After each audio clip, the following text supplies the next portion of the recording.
Situation में आपका क्या कहना था और अब क्या हुआ?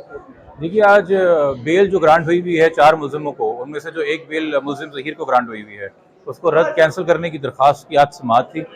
मुलजिम के वकील ने आज वक्त लिया है कि हमने आज कॉपी मौसूल की है, तो हमें दलाइल का वक्त दिया जाए। उनके दलाइल मंडे को सुने जाएंगे, हमारे दलाइल आज मुकम्मल होकर जज साहब ने नोट कर लिए हैं। बेल जब पहले इसको अबूरी ज़मानत मिली थी शुरू में जुलाई के महीने में, तो ये आप सबके इल्म है कि इसने व्हाट्सएप के ऊपर एक बहुत बेतहाशा मैसेजेस और तस्वीर और वीडियोस और ऑडियो मैसेज मुद्दई को भिजवाए थे, जिसका मकसद ये था कि किसी तरीके से मुद्दई को हरासा करना, जहनी तौर पर मफलूज कर देना कि वो केस से पीछे हट जाए, जिसको नोट भी किया था जब इसकी अबूरी ज़मानत खारिज की थी अदालत ने। खैर, फिर पोस्ट अरेस्ट बेल लेने के बाद जो है दोबारा से अब जब हाई कोर्ट के अंदर और यहाँ पे कुछ ऑर्डर्स हक में आना शुरू हुए हैं मुद्दई के, तो 10 अक्टूबर से दोबारा सिलसिला शुरू हुआ। 10 अक्टूबर को एक पैगाम आया, ऑडियो मैसेज, जो कि आने के बाद डिलीट हुआ। थोड़ा बहुत जो सुन सके मुद्दई, उसने मुद्दई ने बताया कि वो कह रहा है कि आपको पहले भी मैंने कहा है कि इस मामले को ख़त्म करें और आपके आगे जो बच्चियाँ, उन बच्चियों के नाम लिए बरी और सकीना, उनके बारे में सोचें। ये काम ये पहले भी कर चुका है, उनका नाम लेके रेफर कर चुका है। उस वक्त तो इन्होंने ये मैसेज सुन लिया। फिर बाद में आपको पता है कि 13 तारीख को वालिदैन की मुलाकात हुई फैमिली जज के साथ शेल्टर होम में। तो ये सारी चीज़ें देखते हुए 14 तारीख को उसने 2 साल की जो मुद्दई की सबसे छोटी बेटी है, उसकी तस्वीर अपने व्हाट्सएप के डिस्प्ले पिक्चर पे लगा ली। अब वो छोटी बच्ची ना ज़हीर की रिश्तेदार है, ना ज़हीर का ख़ानदान वाला उन्हें जानता है, ना ज़हीर के कोई दोस्त से जानते होंगे। व्हाट्सएप पे उस पर एक ही बंदा है जिसके लिए वो तस्वीर लगाई गई है, और वो मुद्दई है। मुद्दई को ये बताने के लिए, और उसमें एक और तशवीशनाक बात कि वो तस्वीर जो बच्ची की लगाई गई है वो सोशल मीडिया के किसी प्लेटफॉर्म पे अवेलेबल नहीं है। वो दुआ के साथ जो टैबलेट गया था, जिसको ज़हीर कहता है कि जी वो शुरू में गुम गया था, ये तस्वीर उस टैबलेट से ली हुई है। ये तस्वीर उस टैबलेट के अंदर थी। तो टैबलेट का कंटेंट अभी तक इसको मुहैया है, मगर पुलिस को बताता है कि वो टैबलेट गुम गया, जिस टैबलेट के जरिए उसने सबसे पहले दुआ से रब्ता किया था और राब्ते में आया था।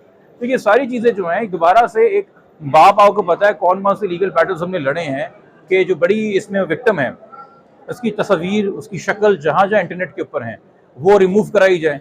अब ये छोटी बच्चियों की धमकी दे रहा है, तो मुद्दई की ज़िंदगी क्या रह गई है और एक किस किस्म की तरफ से गुजारना चाहता है।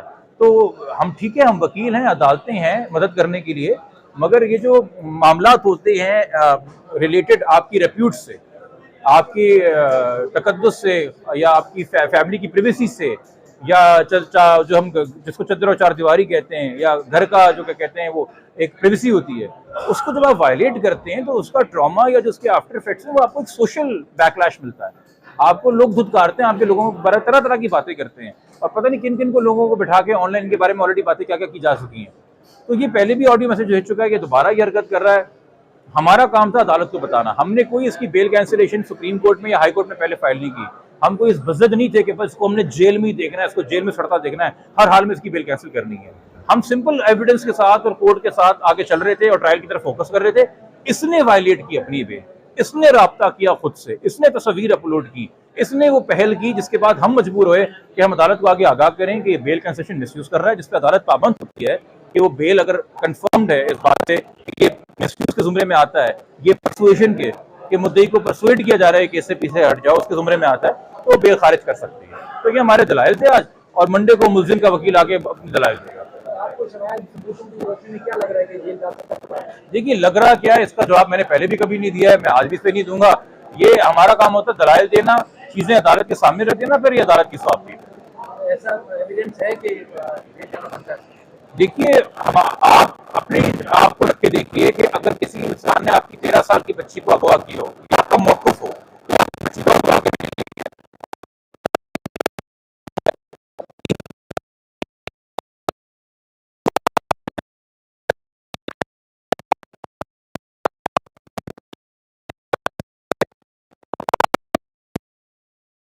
से आएंगे, क्या डर और खौफ आएगा? एक सब्जेक्टिव एलिमेंट होता है ना।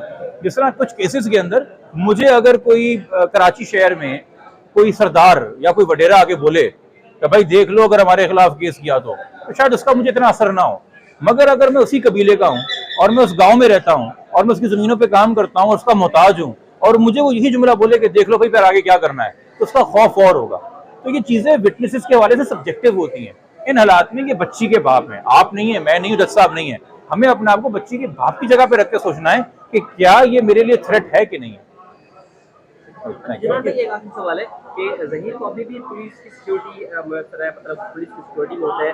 पुलिस की सिक्योरिटी में होने के बावजूद वैसे मैसेज करना क्या पुलिस की कारकर्दगी पर कोई सवाल बनता है? तो जो पहला मैसेज इसने भेजा था सबसे पहले, जिसने इसको पूरी जमानत मिली थी, वो ये था कि एबीसीसी के दफ्तर में आके मुझसे मिलो, मामला खत्म करते हैं। ये सरकारी मेहमान है आईजी सिंध गुलाम नबी मेमन साहब का, ये मैं बात पहले भी कह चुका हूँ, और ये सवालात उनके पास लेके जाया करें। एक चीज है कि कोर्ट की प्रोटेक्शन की हाई कोर्ट के ऑर्डर को बेस बनाते हैं। सिविल में कुछ ऐसे लोग होते हैं जिनकी जो मशकूक भी है, लगता है कि वो मीडिया को डराने धमकाने के लिए भी इनके साथ आते हैं। वो पुलिस के हैं, किसके हैं, कुछ आइडिया लगता है या कोर्ट? नहीं, मुझे नहीं है, मगर अगर सिविल के अंदर कोई ऐसा इंसान है जो वर्दी में नहीं पहना हुआ, अपने आप को पुलिस अफसर डिक्लेयर नहीं कर रहा, उसको होंडा ही समझिए, उससे डरने की जरूरत नहीं है। पुलिस जब भी ड्यूटी के ऊपर होती है तो उसका काम सिविल में होना नहीं है, उसका काम पुलिस के कपड़ों में होना है। और अगर आप किसी को सिविल कपड़ों के अंदर किसी से बहस होती है, हाथापाई होती है, आपको इल्हाम थोड़ी कि पुलिस वाला है वो क्यों इस तरह के गेटअप में आ रहा है कि आपको, खासतौर पे कोर्ट के प्रेमिसेस में तो कोई ना किसी को डरा सकता है ना हरास कर सकता है। तो मीडिया को खौफजदा होने की जरूरत नहीं है, रिस्पॉन्सिबल रिपोर्टिंग करें, मगर किसी के डर खौफ में भी ना आए।